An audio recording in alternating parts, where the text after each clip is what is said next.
Deanna. Hey, EA. Proud of you for surrendering and shedding your 4D self. What a beautiful situation to learn from. Thank you for sharing. Could you tell us what it's like to experience yourself as a soul, to shed your physical body? I always try and discern what part of my thoughts, feelings, existence is coming from my soul and what part is coming from my brain. So when we die, we no longer experience our physical bodies. So how does that feel? Is it wonky like psychedelics, or do we feel the same way as if we had a body? This is great. I think one of the biggest lessons that we learn when awakening, and something that I've been able to do, but it's I don't want to say it's so natural. It's almost like it's so intangible, that it's very difficult to explain. It's kind of like, well, how does your heart pump blood to your body? I mean, it's extremely difficult to explain. But it is so important that as we open up, as we ascend, we discern the difference between our mind, our ego, our human, and our soul. And I'm not going to get into like a crazy amount of details because this is a huge topic, but here's what I want to mention.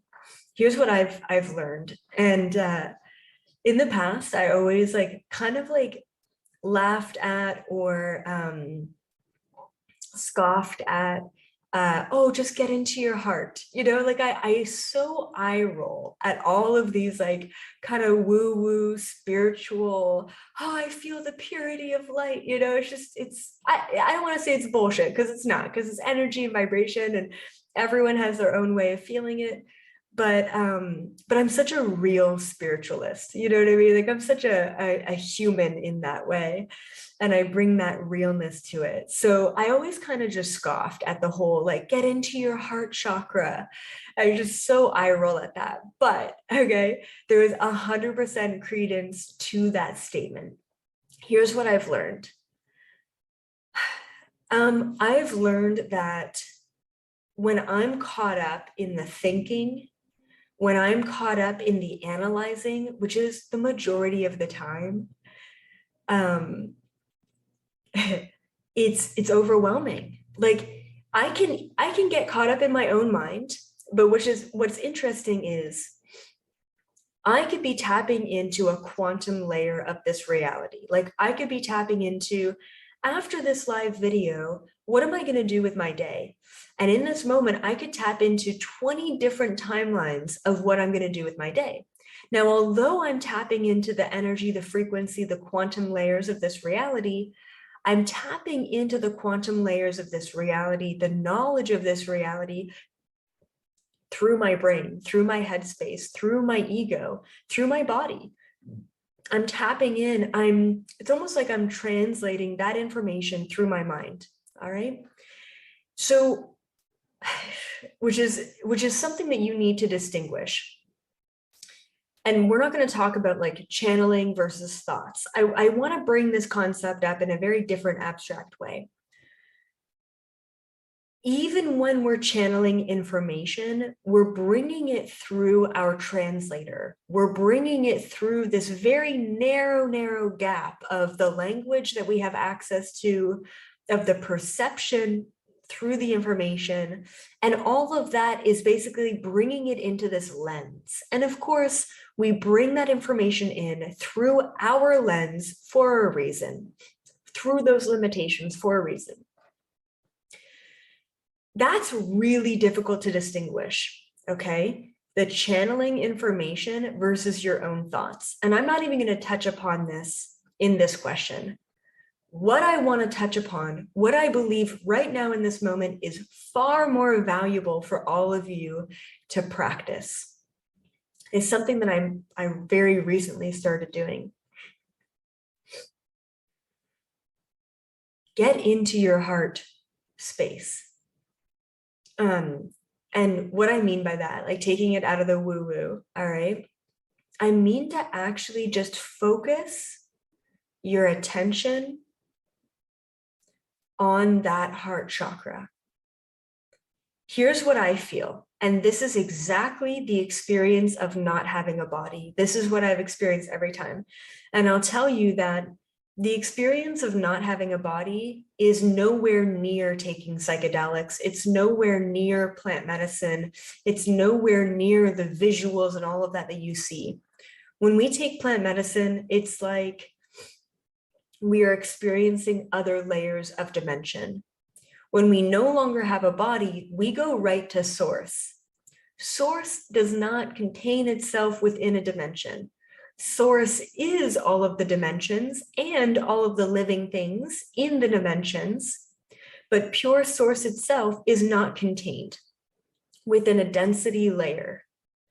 Not having a body, going back to source, is this feeling of unity and oneness. It's very difficult to explain, but I know a lot of you have had the experience where you're driving along, maybe you're meditating, maybe you're taking a walk, maybe you're listening to a song that hits you this certain way. And instantly your entire body is filled up with this unconditional love energy. And usually when I feel the love of source, and I get that moment of connection, I start crying. Like, it is such a beautiful experience beyond anything I could ever comprehend or put words to, that the only response is tears. That's it. And that's what it's like not having a body. That is also what it's like when we get into that heart space.